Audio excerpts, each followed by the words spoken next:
person who suffered a food addiction. In these memories, she wanted us to believe that it wasn't just her eating alone, being lonely, but that some involved her sharing a table with loved friends, laughing and enjoying their time. But 90% of this food had been bought at a great cost, packaged up and sneakily brought home into her bedroom to be eaten in a secret. She had said she would eat so much to the point where she would feel so sick. There would be nights where she would pray to God that tomorrow would be different.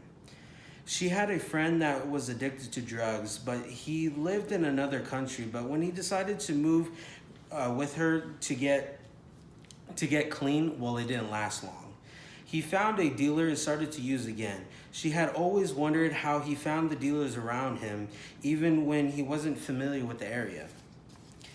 But then she looked back at her addiction. She had said, in every city I have ever lived in, I can give you directions from the nearest 7-Eleven, McDonald's, or gourmet food store with a special delicacy.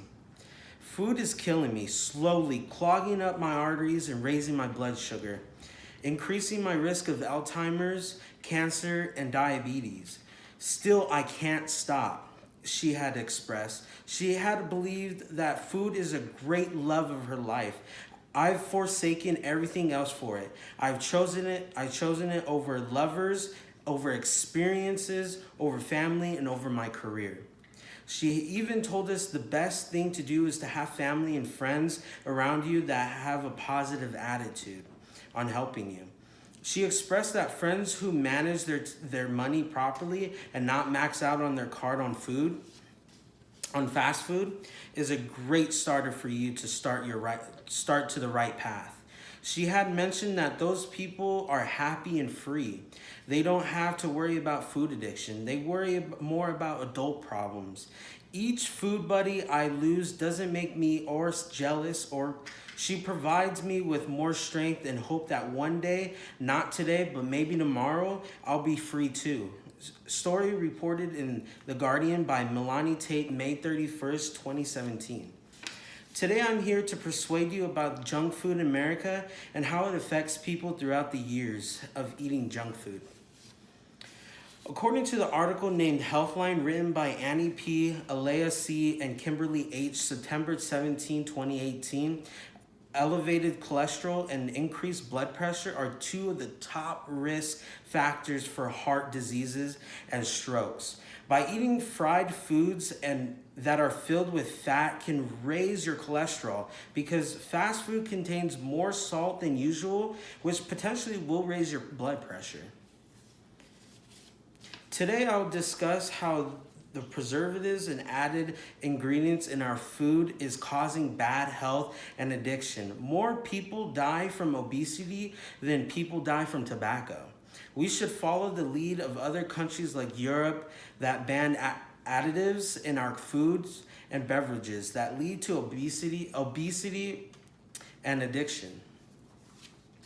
Why is America adding extra preservatives and ingredients? Well, that's because it's cheaper to buy. At the end of the day, they are earning way much more profit from when they were buying the products. As we see, when food contains fat, sugar, and salt, we tend to not leave that alone, especially if it's cheap.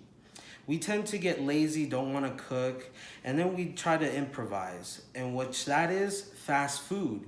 Because there is so much unwanted salt in junk food, this can cause us to get type 2 diabetes. According to the Healthline, fast food can lead to frequent insulin spikes. This can lead to insulin resistance and type 2 diabetes. I don't know if it's just me, but when we eat fast food or just something that contains a lot of salt, you may find your body swelling up, which this is called bloated. By eating something that has a lot of salt, your body retains water, which makes you bloated and even puffiness. And of course, the number one thing when eating fast food, a lot of calories in your diet is gaining weight. When this happens, we start to have problems. We get shortness of breath, depression, headaches, and acne. Sometimes if people have a sweet tooth, it can destroy your teeth by eating something that has carbs or sweet like sugar. Another big thing we see when people eat fast food is high blood pressure. This can cause blood clots, which is very dangerous because it stops the blood from going to your heart or even out of the heart. GMOs, which is genetically modified organism, are found in our food. I'm not just saying fast food, but even in our grocery stores. The United States adds GMOs to our crops when growing this can cause environmental damage and health problems. According to the Life Science written by Mark L., July 8th, 2019 said, at least 90% of the soy, cotton, canola, corn, and syrup beets sold in the United States been genetically engineered. Obesity is a huge problem in America. As we research more into obesity, it came to my attention that people die from obesity more than using tobacco.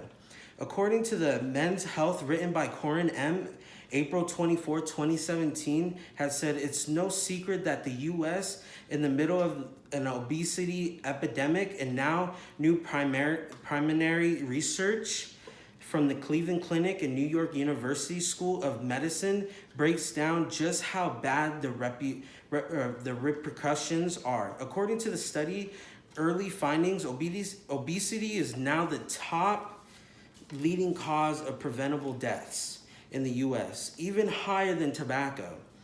Based on scientists' research, the obesity has caused about 47% more life years than tobacco. There are now more obese than overweight adults in America, and the majority of the men and women in the U.S. are now considered overweight or obese. Till this day, scientists are still studying, but the message is clear. Just like smoking, obesity kills by causing cancer. As I look more in depth into obesity in America and compare the US and the other countries, I came to realize that GMOs are banned from Europe. I'm going to list some of the additives that are banned in Europe, which are potassium bromate and ADA, which can lead to cancer. These very substances are added to food and flour. According to the advisory written by Ronnie R., January 3rd, 2019, has said the FDA says that the ADA is safe to consume in limited quantities, even though that the additives cause cancer in lab animals. Another additives is BHA and BHT are flavored enhancers. Brominated vegetable oil, BVO. This adds the citrus flavor to popular sports drinks and soft drinks like Mountain Dew. But it also contains bromine, which can build up in body and potentially affect your memory, skin, and nerves. Red dye, no 40, and yellow food dye, no 5 and no 6. You can find these in candy, cereal, and condiments like ketchup and mustard. These are not banned in Europe, but the EU does require the coloring agents to come with a warning label which sold in stores that say the dyes could cause an adverse effect on activity and attention in children. In America, we don't have a warning label, but if you do go to the FDA website, they do mention that it may cause hives or itchiness. Farm animal drugs is another thing that is banned in Europe. The US used this to fatten the animals before slaughtering them. Europe says that the human health is more important. I feel the US should follow the lead on banning these additives as well. They can be the #1 step of decreasing the numbers of obese people in America. Today, in conclusion, today we have talked about the problem of preservatives and added ingredients in our food that causes bad health and addiction. Being overweight myself, that makes me see what a big problem food in our country is. If other countries can make it a point to change what goes in their food for health reasons, why can't America do so too? We all deserve the best chance at living a healthy lifestyle. Researching and seeing the firsthand makes me want to change the way I eat and living a healthier lifestyle. Thank you.